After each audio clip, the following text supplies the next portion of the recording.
Selamlar arkadaşlar. Yeni bir YouTube videosunda beraberiz. Bugünkü videomuzda Apache eğitim serimizin 4. videosu olacak.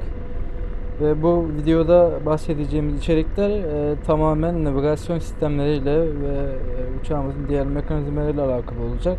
Ağırlığımızı navigasyon sistemlerine vereceğiz. Şimdi iHead'imizi bir kaldıralım. Şöyle bir zoom yapalım şuraya.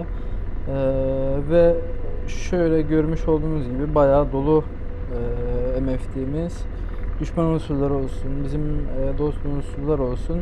Bu şekilde gözüküyor. Düşman radarları vesaire. Şimdi arkadaşlar bu helikopterimize rotalarımızı nasıl yüklüyoruz? Ondan bahsedeyim bir. Öncelikle buna DCS'te Mission Editör'den oluyor bu. Mission Editör'den yüklüyoruz. Ve şurada RTE diye bir şey var. Buna tıkladığımız zaman burada waypoint noktalarımız geliyor. Hani online sunucularda olsun veya da sizin yaptığınız Mission Editör'den görevler olsun. Waypoint koyduğunuz zaman bir yere onlar buraya bu şekilde gelir. Şöyle bu şekilde gözükür. Bakın mesela ben 7'ye kadar 7 tane waypoint koymuşum. 7'ye kadar var. Daha sonrası yok. Ve bunlar da arkadaşlar şu şekilde bakın alfa demiş. Alfa olarak buraya kaydetmiş bunları. Alfa haricinde Bravo Charlie diye de gidiyor. Onları da şuradan RPM dediğimiz zaman burada görebiliyoruz. Şimdi alfada atal olanlar bunlar, işte daha sonrasında Bravo, Delta, Echo, Hotel diye daha şeyine gidebiliyoruz. Yani her şeyde 10 tane mi oluyordu, 20 tane mi oluyordu hatırlamıyorum waypoint. Bu şekilde yapabiliyoruz. Buradan da new diyerek yeni ekleyebiliyoruz ya da silebiliyoruz DRT ile. Şöyle ikinci sayfada da India, Lima, Oscar, Romeo ve Tango olarak devam ediyor arkadaşlar. Şu an dediğim gibi bu sadece Mission Editor'dan yapılabiliyor. Şimdi tekrardan geri dönelim TSD'mize. Şu şekilde şuradan dönelim ve geri kalanlarını size anlatmaya başlayayım. Şimdi bir göz atalım şöyle. Şu an atak modundayız. Mesela Navigation'a çekelim. Navigation'da bu şekilde Waypoint 1'e 10 kilometre olduğunu gösteriyor bize. Daha sonrasında şuradan Waypoint datalarımızın olduğu bir şey var. Bunu kaldırıp koyduğumuzda Waypoint'imizin datası geliyor. Burada imkan zonumuz var. Bu şekilde CPG kursör bunları ekleyebiliyoruz. Buradan bu TRT Show'a geldiğimiz zaman mesela burada da işte diğer seçenekler var. Core Show'da bunlardan bahsetmiştik. Dost unsurlar, düşman unsurlar. Bunları kapattığımız zaman bu şekilde görüntüsünü kaldırabiliyoruz. Şimdi atak moda geçtiğim zaman da atak modda da bu şekilde gözüküyor. Şurada Planet TRS diye bir şey var. Bu da mesela etrafta radar varsa, hava savunma sistemleri varsa şu şekilde bunların kapsama alanlarını falan gösterebiliyor. Bakın burada var bir tane, şurada varmış bir tane, burada bir tane çizgisi geçiyor. Bu şekilde bunları görebiliyoruz. Tabi bunlar gözükür şekilde ayarlanmışsa gözüküyor diye biliyorum online sunucularda. Şuradan mapımızı tekrardan SATA getirelim uydu görüntüsüne. Daha sonrasında burada calm dediğimiz bir şey var. Bu calm bizim rüzgar şeyimizi gösteriyor aslında. 5 knot'un üzerinde bir rüzgar varsa hangi yönden estiğini, kaç knotta geldiğini söylüyor. Burada en dediği 3.15 bizim uçuş saatimiz. Yani uçuş saatimizden kastım şu anki olan yakıtımızla ne kadar uçuş yapabileceğimizi söylüyor. Bunu belirten bir şey. Daha sonrasında yukarıda heading'imizin olduğu bir gösterge var. Küçük başa bakıyoruz. Altta da bir heading göstergesi var. Bunun farkı, ikisinin farkı bu helikopterin burnunun olduğu heading'i başa gösteriyor. Buysa waypoint'imize ilk gideceğimiz waypoint'e gitmemiz gereken heading noktasını gösteriyor. Bunun haricinde üstte bir RPT diye bir şey var. Buna bastığımız zaman data link ile alakalı bir şey bu. Data link bilgilerini şey yapıyor. Bu videoda değinmeyeceğiz. Daha sonrasında burada PAM var arkadaşlar. Pana tıkladığımız zaman şu şekilde imlecimiz var. İmlecimizi oynatabiliyoruz şöyle. Onu da aciz kontrolden göstereyim. Axis Command'da şöyle şu Hotas kursör kontrol X ve Y, bunlara atayabilirseniz güzel olur. Bunu oynatıyorum ben. Siz şey de yapabilirsiniz. Tuş da atabilirsiniz. Buraya geçirdiğim zaman mesela ben ne yapacağım? Şuradaki hedeflere gitmek istediğim varsayıyorum. Veyahut da işte haritanın daha şey ölçeğini görmek istiyorum. Bununla gezinti yapabiliyorum. Şöyle map'tan tekrar alayım.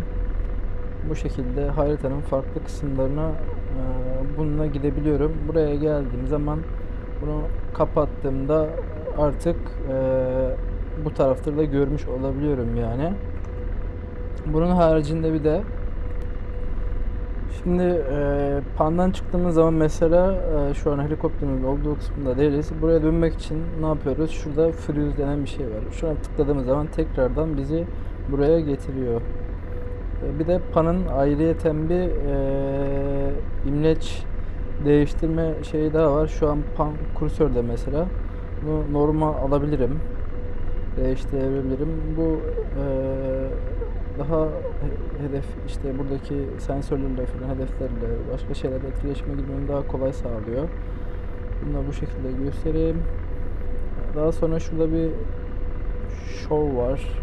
Show göstermiştik. Şimdi show'u tek tek söyleyeyim ne işe yaradığını.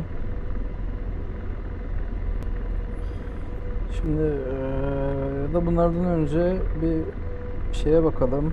Şurada bir PP var. PP bulunduğumuz konumun koordinatlarını bize gösterir.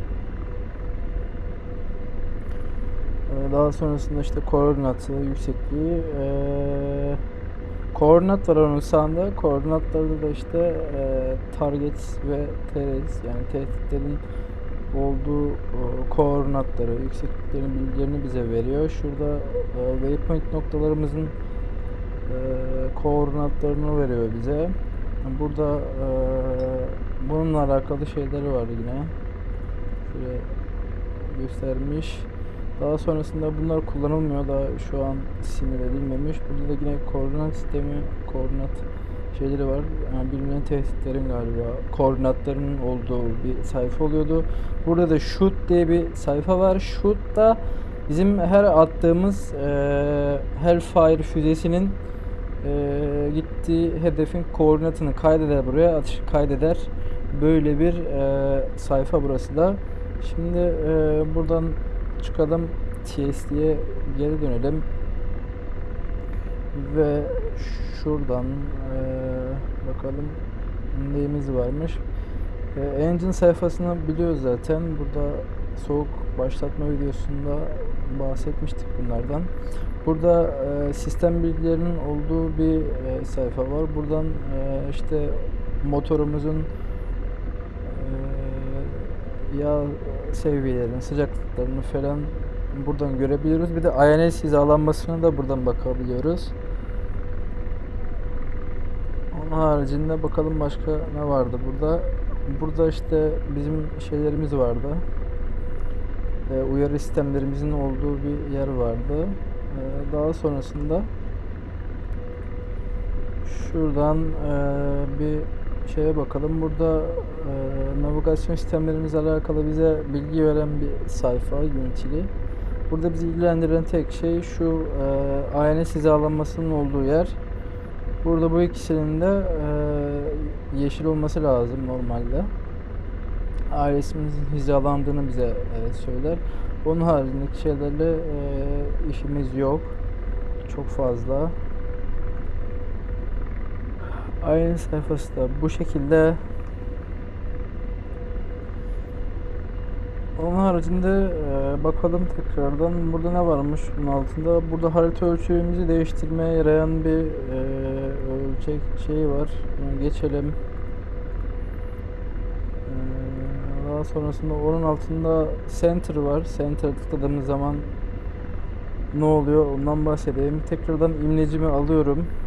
Şöyle imlecimi getirdim. Mesela şu noktaya koydum. Pardon.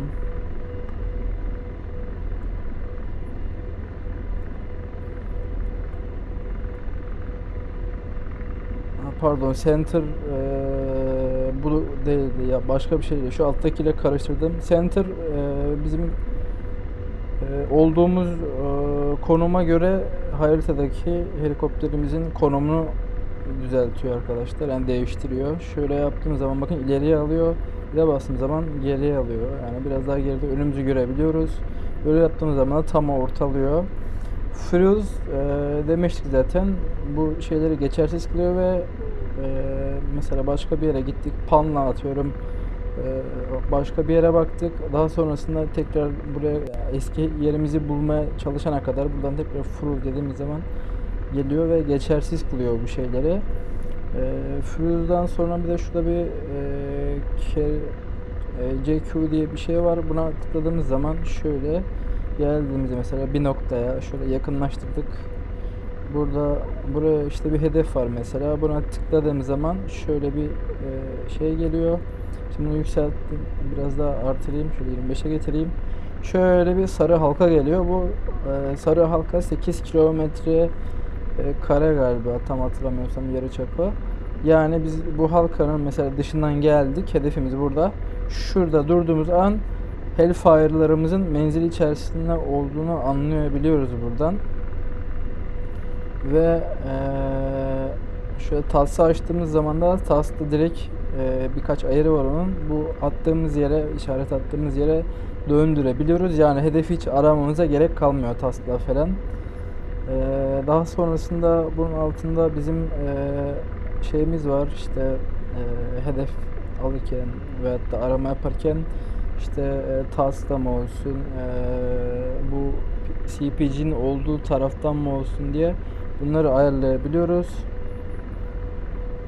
Daha sonrasında burada bir point var. Point de mevcut waypoint'imizin veyahut da işte başka waypoint'lerin düzenleme yapmamızı sağlıyor. Burada ekleyebiliyoruz. Silip işte yüksek gelince artımcı detaylarını yapabiliyoruz.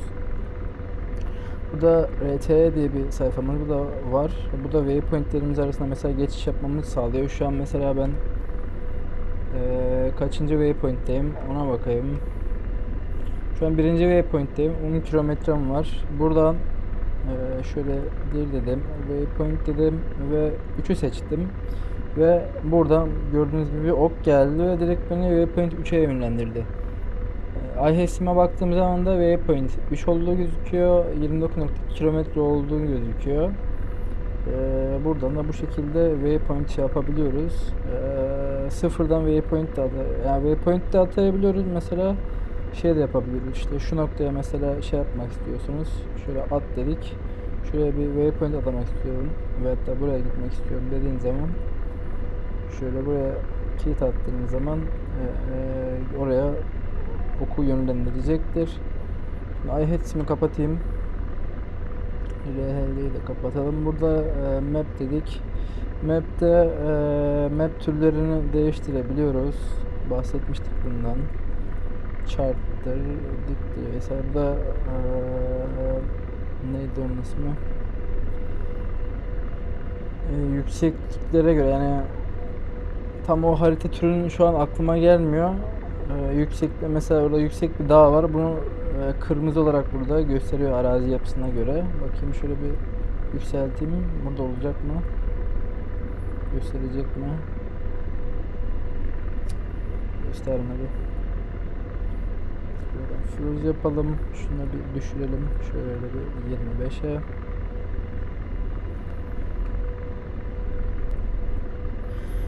Map'te mesela bu aklıma gelmiyor bir türlü ama dijitaldi galiba. Dijital bir şey. Bunda mesela arkadaşlar şu şekilde renk bandını ayarlayabilirsiniz. Şu an None'da yani arazinin yüksekliğine göre renk kalibrasyonu yapıyor. Şu an Elevation'a geçirdiğimiz zaman deniz seviyesinden yüksek yerleri gösteriyor. Şimdi burada yükseklik olmadığı için çok anlaşılmıyor ama yükseklik olan bir yer olsaydı çok güzel bir görüntüsü var. Yani bayağı işlevsel bir şey. Onun haricinde de LAC dediği uçağın ya da işte helikopterin bulunduğu seviyeden yüksek yerleri rengini değiştiriyor. Bakın şimdi mesela daha iyi gözüküyor. Burada bizim şurası deniz seviyesi mesela. Daha sonra kara geliyor burada ve bizim olduğumuz yüksekten daha yüksek olan yerler şu şekilde kırmızı bir şekilde gözüküyor.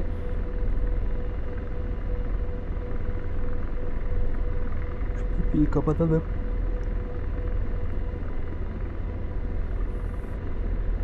Daha sonrasında arkadaşlar devam edelim. Şimdi ne var bakalım. Şuradan point dedik. Burada point'te ekleme, düzenleme, silme, bir de store diye bir şey var. Buradan ekleyebiliyoruz herhangi bir yere ya da waypoint'imize. Buradan düzenleyebiliyoruz, silebiliyoruz. Store depolama mıydı? Bir şey tam hatırlayamadım. Xmeet'te data link bağlantısı. Data link'e sonra geleceğiz. Data link güzel bir özellik. Ona da bakacağız. Şimdi add diyelim, bir add'e bakalım. Add'de ne varmış? İşte waypoint var. HZ, CM, bir de TG var. HZ tehlike, herhangi bir tehlike veyahut da mesela benim gideceğim yerin yakınında bir elektrik hattı var. Onun gibi şeyleri yani diye buraya koymamı, yani A10'larda olduğu gibi aynı mesela. CP noktası koyduğumuz zaman A10'larda diğer uçakların da A10'larına baktığı zaman görebiliyorlar. Bunda da öyle bir şey var. Buradan ekleyebiliyorum. Bunlar da onun yan türevleri gibi bir şeydi galiba. Şimdi burada teste de girelim mesela. Waypoint şey olarak. Burada gelelim. Waypoint'e girdiğim an burada bir klavye canlanacak ve burada bize ne olduğunu söylüyor mesela burada. Yani nasıl bir şey olduğunu şey yapıyor. Mesela wireless power dedi, elektrik kablosu oluyor sanırım. İşte aynen telefon ve elektrik kablosu gibisinden, mesela air control noktası gibi böyle birçok şey var. Köprü ve GAP demiş mesela, savaş merkezi demiş. Bunun gibi şeyleri buradan atayabiliyoruz arkadaşlar ve bu 8 sayfa.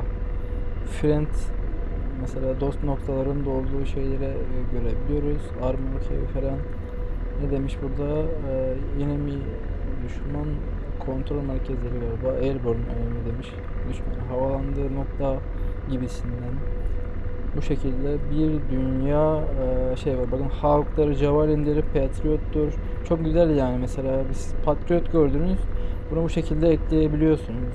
Bayağı güzel bir şey. Sam Stinger gibi. Mesela biz ne ekleyelim buradan? Ne seçelim? 6 7'de bu tarz şeyler var. 8'de de bayağı bir şeyler var. Benim bilmediğim şeyler de var yani. Şöyle gelelim. Şurada mesela bir ESA 10 veyahut da 11 diyelim. Bunu şimdi nasıl seçeceğiz? Ona bakalım. Ya da ESA 10 falan var zaten. Onun dışında ne ekleyebiliriz? Şuradan şu power'dan ekleyelim. Elektrik hattı. Bunun karşısında ne demiş? WL kısaltması ya da işaretlemesi. Buna göre yapacağız şimdi. E1'den çıkalım. Şimdi burada bize demiş to. Buradan ekle diyelim. Geldi bakın. Onun kodu WL idi. Şöyle bir WL diyelim ve enter diyelim. Bakın WL geldi buraya ve şimdi free diye bir şey geldi. Free de bizim söyleyeceğimiz, yani yazacağımız şey olacak. Onu nasıl yapacağız ona bakalım. Free'ye de, yani free dediği bir metin şeyi aslında, hani oraya koymak istediğimiz şey ne diyelim buraya da, işte elektrik 01 olsun mesela, enter dedim. Şimdi burada koordinat istiyor long şeyinde, yani şöyle göstereyim, F10'dan gelelim şuraya, sol alt mesela şey diyelim, sol alt Sol tık ve şeyimiz geldi. Şimdi F1 dedim. Kokpite döndüm tekrardan. Latlong'da burada aslında bize hazır bir şekilde vermiş. Şimdi şöyle geleceğim. Bunun devamına ne varmış? 24 15 154 demiş.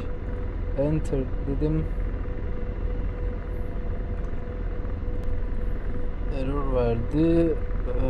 Niye verdi? Şöyle bir clear diyelim. Yanlış girdik. Şöyle bir şundan çıkmamız lazım aslında. Şimdi karıştı ortalık bayağı. Tekrardan bir şey yapalım.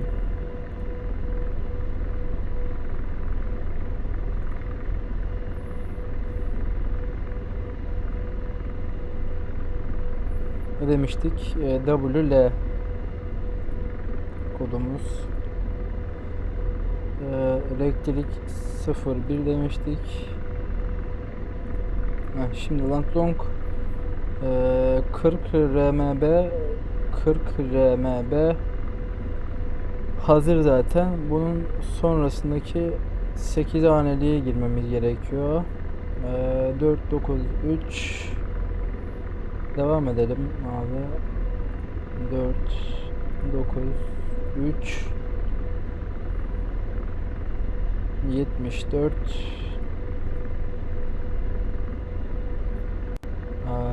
84 demiş. Kaç hane oldu?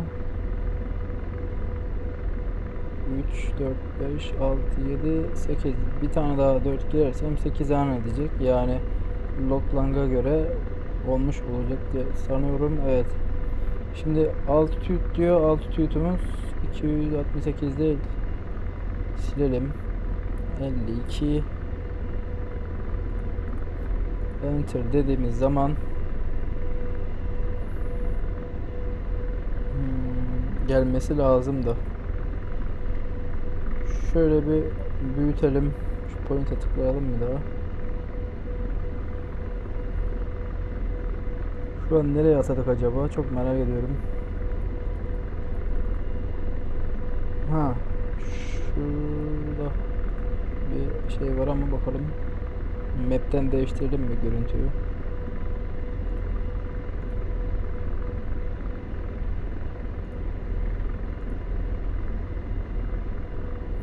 Şöyle bir SATA aldım. Onu alalım, bunu da bir.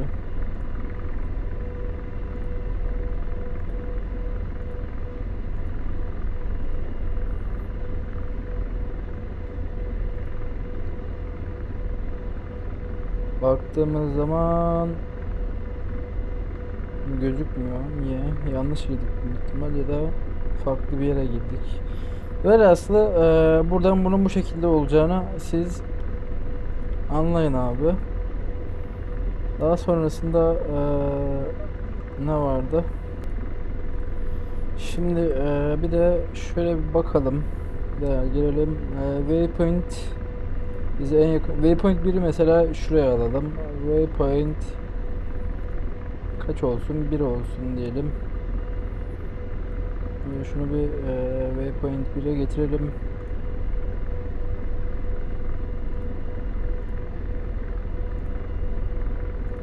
Waypoint 1'e aldık. Point dedik. Şimdi Waypoint 1'de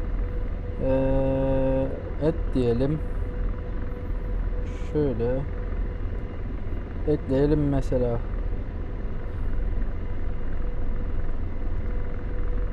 Ya da edit diyelim.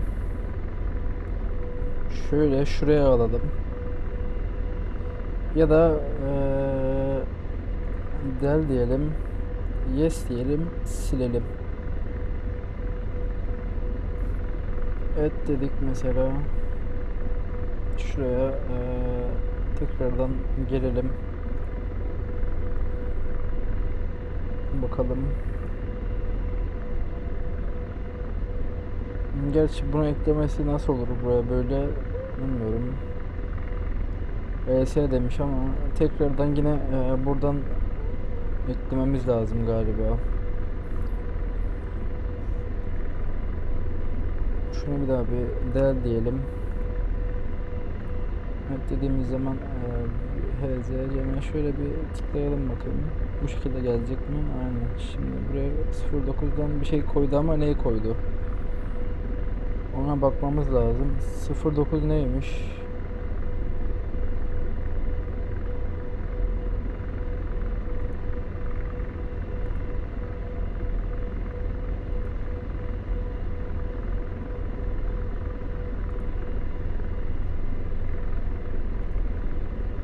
.9 ve şöyle bir işareti var ama ya bunu biraz işte çözmek lazım. Ben de tam bilmiyorum. Şöyle bir del diyelim, yes diyelim. Bu şekilde ayarlama yapabiliyoruz. Buna antrenman yapmamız lazım. Ben de bayağıdır bakmıyorum bunlara. Bakalım devam edelim. Onun haricinde ne var başka? Şöyle şu kursları alalım aşağı. Şimdi şöyle pan diyelim. Mesela waypoint 2. Şöyle tekrardan gelelim. Waypoint 1 değil de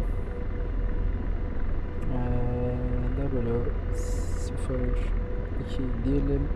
Enter diyelim. Waypoint 2'ye geldik. Waypoint 2'yi ben mesela edit değil direkt silmek istiyorum abi. Waypoint 2'yi sildim. Ya da tekrardan atamak istiyorum waypoint. Buna şuradan waypoint 02 diyorum.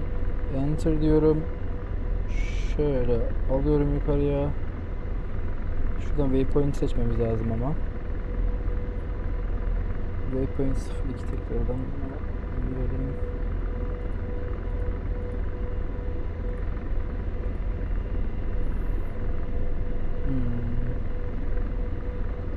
Şöyle dediğim zaman 2 tekrardan buraya geldi. Waypoint atama muhabbeti de bu şekilde. Düzenleme şeyde buradan bu şekilde yapabiliyoruz. Şimdi varsayalım ki ben şöyle point'ten çıkayım. Pana gireyim tekrardan. Şimdi şuraya bakalım.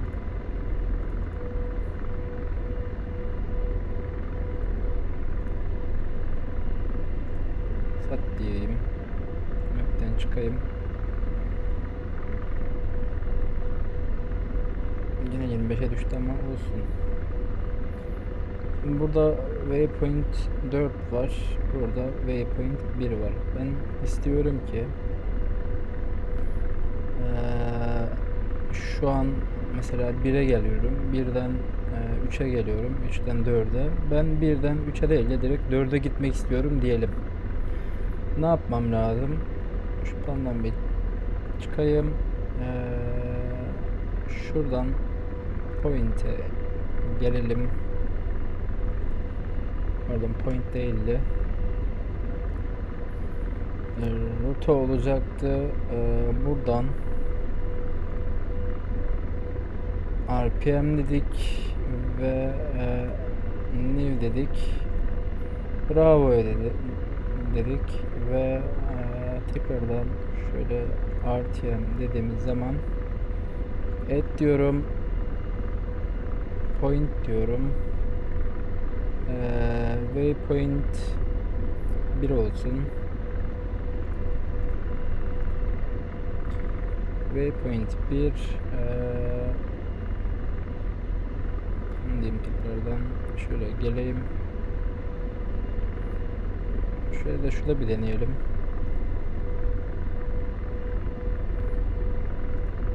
Evet,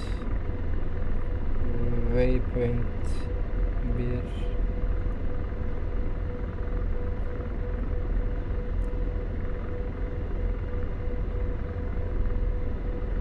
şöyle seçeyim, end diyeyim, waypoint 1 olsun. Şuraya bravo, waypoint 1 geldi. Şimdi tekrardan waypoint 3 diyeyim. Ya da 2 yapayım direkt. Ya da 4 diyelim ya. Waypoint 04 aşağıya doğru şöyle çekelim diyeceğim ama Waypoint 4'e gitmemiz lazım.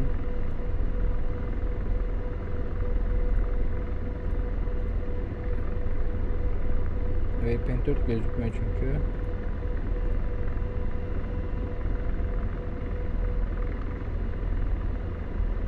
Waypoint 4'ü seçtim ve End dedim. Ve şuraya çıkalım. Sürüm getireyim. Kana gelelim. Waypoint 1'den Waypoint 4'e Bravo'da yeni bir rota oluşturdum. İstersem tekrardan Alfa'ya geçebilirim. Alfa Bravo'sunu yani Alfa rotasını takip edebilirim. Ama 3'e gitmek istemiyorum. Direkt bu tarafa gitmek istiyorum dersem RTM'den Bravo'yu seçip yoluma buradan devam ederim. Buradan farklı işte kendinize rota oluşturabilirsiniz. Bu şekilde. Yani çok da zor değil. Biraz pratik lazım sadece. Bunun haricinde devam edelim. Mesela ne yapalım?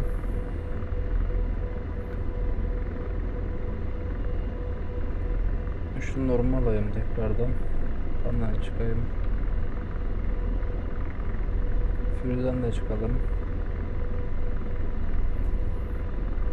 Şöyle bir point'e gelelim.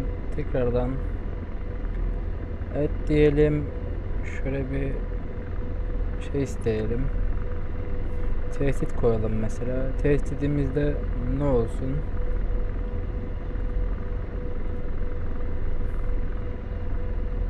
Buradan mesela zırhlı araç diyelim, işte tank mesela. Neymiş kodu? Alfa Eco. Çıkayım. Seçtikten sonra Aydın diyorum.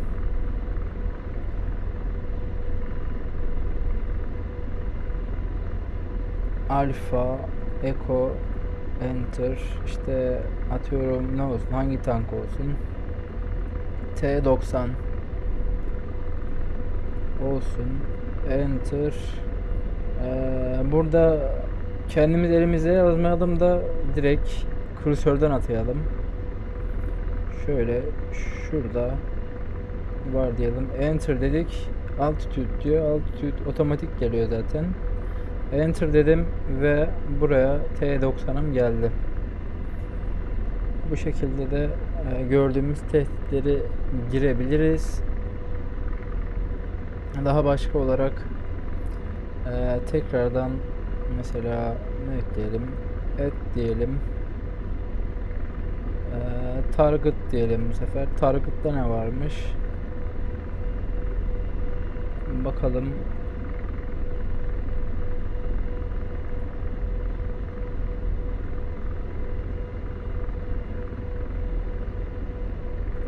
Şöyle bir sayfa daha gidelim. Target referans noktası mesela. Referans noktası. Oraya da bir tane SA10 koyalım. O SA10'un kodu da neymiş? 10'muş. Şöyle gelelim. 10 diyelim.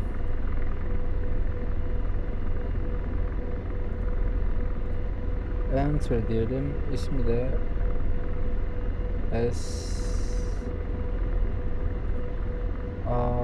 S10 olsun. Kısaca hemen yapalım. SA10 da nerede olsun abi? Burada olsun. Buraya enter dedim. Altitude OK diyorum ve SA10'um buraya geldi. Ama unutmayın, bunlar şuradan show'u açmadığınız sürece gözükmezler. Burada enemy unitler ve şu target, bakın. Bunlar olmadığı sürece gözükmezler. Bakın, target bunun kapsam alanı oluyor.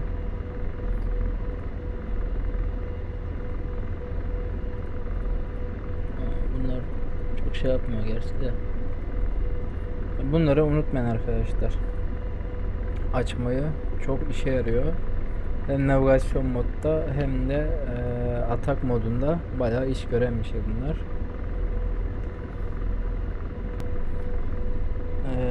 Bir de bunları mesela buraya atadık veyahut da işte başka bir yerde şey var. Bunları mesela şu şekilde de şey yapabiliriz.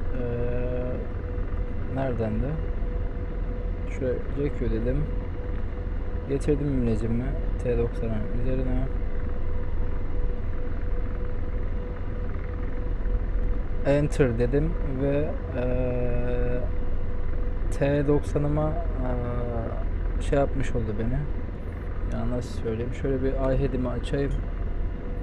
Bakın iHead'imde normalde o article'ın ortasında olurdu ama şu an C68, yani şu T90'ımda. T90 nerede kalıyor?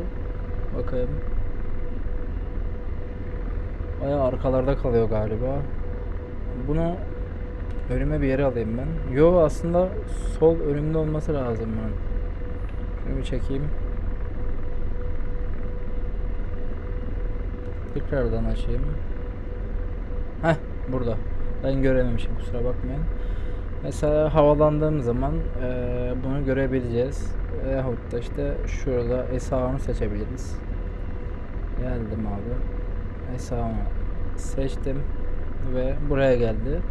Bunu iHead'den, merceğimden de görebilirim. Aynı zamanda TAS'ı açtığım zaman mesela TAS'tan da görebilirim yani. Bir ayarı var onun. Bastığım zaman TAS direkt buraya kilitleniyor yani. Bu noktaya. Ne kadar uzak olursa olsun çok güzel. Onda TAS'ı ayrıyeten CPG bölümünden, silah subayı bölümünden de girdiğimiz zaman oradan detaylı olarak işleyeceğiz. Çok işlevsel yani bunlar. Ayrıyeten buradan da zaten TAS'a görebiliyoruz. Şöyle yaptığımız zaman TAS'a geçebiliyoruz. TAS'ta direkt bastığımız zaman orayı görebiliyor.